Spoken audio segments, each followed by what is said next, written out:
नमस्कार साथियों, आइए स्पेसिस वॉरियर्स में स्वागत करते हैं। और कल हमने आपको बताया था कि बीपीएससी ने अपना प्रेस नोट रिलीज़ किया, जिसमें आपको बहुत सारी बातें उन्होंने प्रेस नोट नहीं मतलब प्रेस कॉन्फ्रेंस किया, पीसी किया था, जिसमें बहुत सारी बातें उसने बताया था।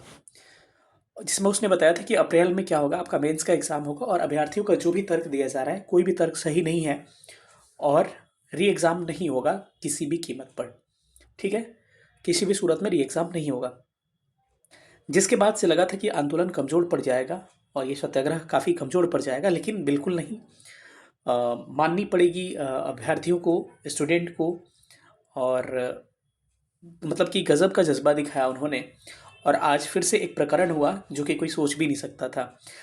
अब ये बात हुआ, कल 9 सूत्री मांग गया था तो कोई डेलीगेशन नहीं गया था, उसमें बस गया था, लेकिन उसको उन्होंने क्या किया, इग्नोर किया और अपना जो था उन्होंने हवाला दिया। उनका जो करना था पहले से फिक्स था, कोई वो मांग का कोई मतलब नहीं था। लेकिन आज क्या हुआ कि प्रशासन से लोग आए, तो आप सोच सकते बीपीएससी की तरफ से ही लोग आए होंगे। तो उन्होंने कहा मिलने के लिए, किससे, बीपीएससी से बच्चों को मिलने के लिए। तो डेलीगेशन टीम 5 लोगों का था, वो रेडी किया गया था, लेकिन इसको फिर मना किया गया क्योंकि शुरुआत में इनको लोगों को लगा था कि सीएम से मिलवाने ये लोग ले जा रहे हैं, लेकिन ये लोग किससे मिलवाने लेके चले जा रहे थे, बीपीएससी ऑफिस, बीपीएससी चेयरमैन से मिलवाने लेके जा रहे थे। और बच्चों ने यहाँ चालाकी दिखाई और इन्होंने जाने से मना कर दिया। एक समय था जब बीपीएससी से डेलीगेशन टीम जाने के लिए बेचैन थी कि मिलेंगे, लेकिन बीपीएससी तैयार नहीं था उस चीज़ के लिए। और आज ये समय है कि बीपीएससी डेलीगेशन टीम मांग रही है, लेकिन बच्चे वहाँ जाने के लिए तैयार नहीं है। बच्चों का ये तर्क देना है कि जिस जिसके खिलाफ केस चल रहा है वो खुद उसी का कोर्ट हो तो जीत उसकी तय है। मतलब बच्चों का ये कहना है कि अगर उन्होंने ही एग्ज़ाम कराया है और वही क्या कर सकते हैं, सारा काम कर रहे हैं, तो उनके ऑफिस में हम जाएंगे तो वो अपने हिसाब से निर्णय लेंगे और हम लोग क्या करेंगे, हमारे सारे पॉइंट को काट देंगे। और बाद में ये लोग प्रेस नोट रिलीज कर देंगे कि बच्चे आए थे, उनका कोई भी तर्क सही नहीं था। लेकिन आप ये बात सोच सकते हैं कि रात ही में क्या हुआ, प्रेस नोट रिलीज हुआ, प्रेस कॉन्फ्रेंस हुआ, और उस प्रेस कॉन्फ्रेंस में अप्रैल में मेंस एग्जाम और किसी भी सूरत में प्रीलिम्स एग्जाम नहीं कहने के बाद भी फिर से बीपीएससी बुला रहा है। इसका मतलब आप समझ सकते हैं कि कितना बड़ा दबाव ऊपर से पड़ा हुआ है।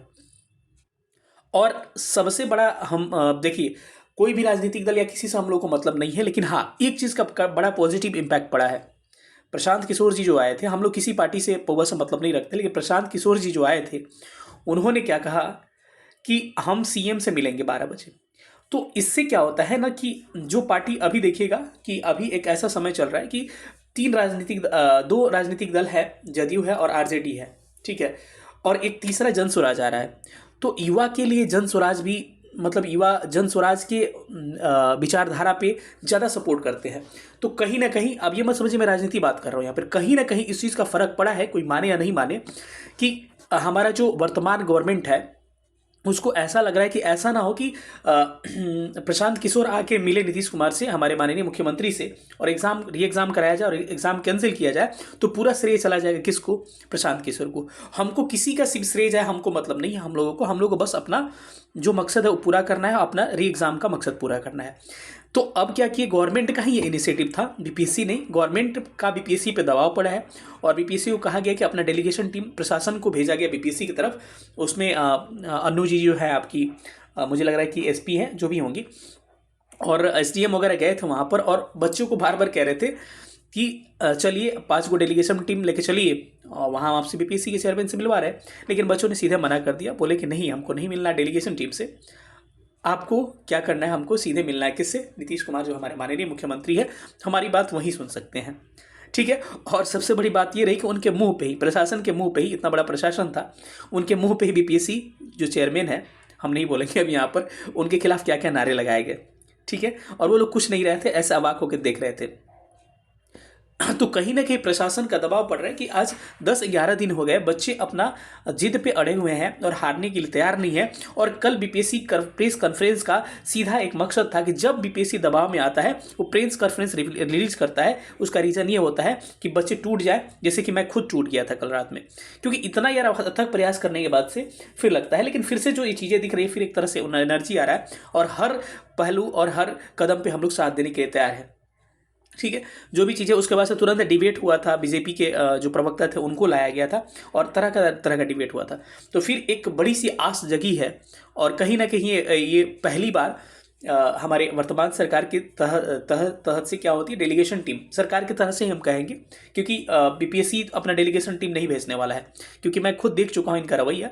ये गवर्नमेंट दबाव डाला है बीपीएससी को और बीपीएससी ने भेजा है। तो हमको लग रहा है कि हम लोग फिर एक पॉजिटिव डायरेक्शन में जा रहे हैं और कहीं ना कहीं जीत हमारी होनी तय है। और अगर जीत हो गया यहाँ से ना, तो हम लोग को बहुत कुछ ज़िंदगी में सीखने को मिलेगा कि अगर कितना भी बड़ा आपको चोट लगे, कितना भी बड़ा लगे कि हार जाए, फिर भी ज़िंदगी में लास्ट तक हार नहीं मानना चाहिए, चाहे वो पढ़ाई हो चाहे कोई भी क्षेत्र हो। तो किसी पार्टी पौवा से हम लोग को मतलब नहीं है, हम लोग को सीधा चाहिए, हमको अपना मांग पूरा होना चाहिए, चाहे वो जिस तरह से पूरा हो। ठीक है, तो मिलेंगे अगले सेशन में। कैसा लगा सेशन बताइएगा। सेशन देखने बहुत बहुत धन्यवाद। Thank you so much session देखने के लिए।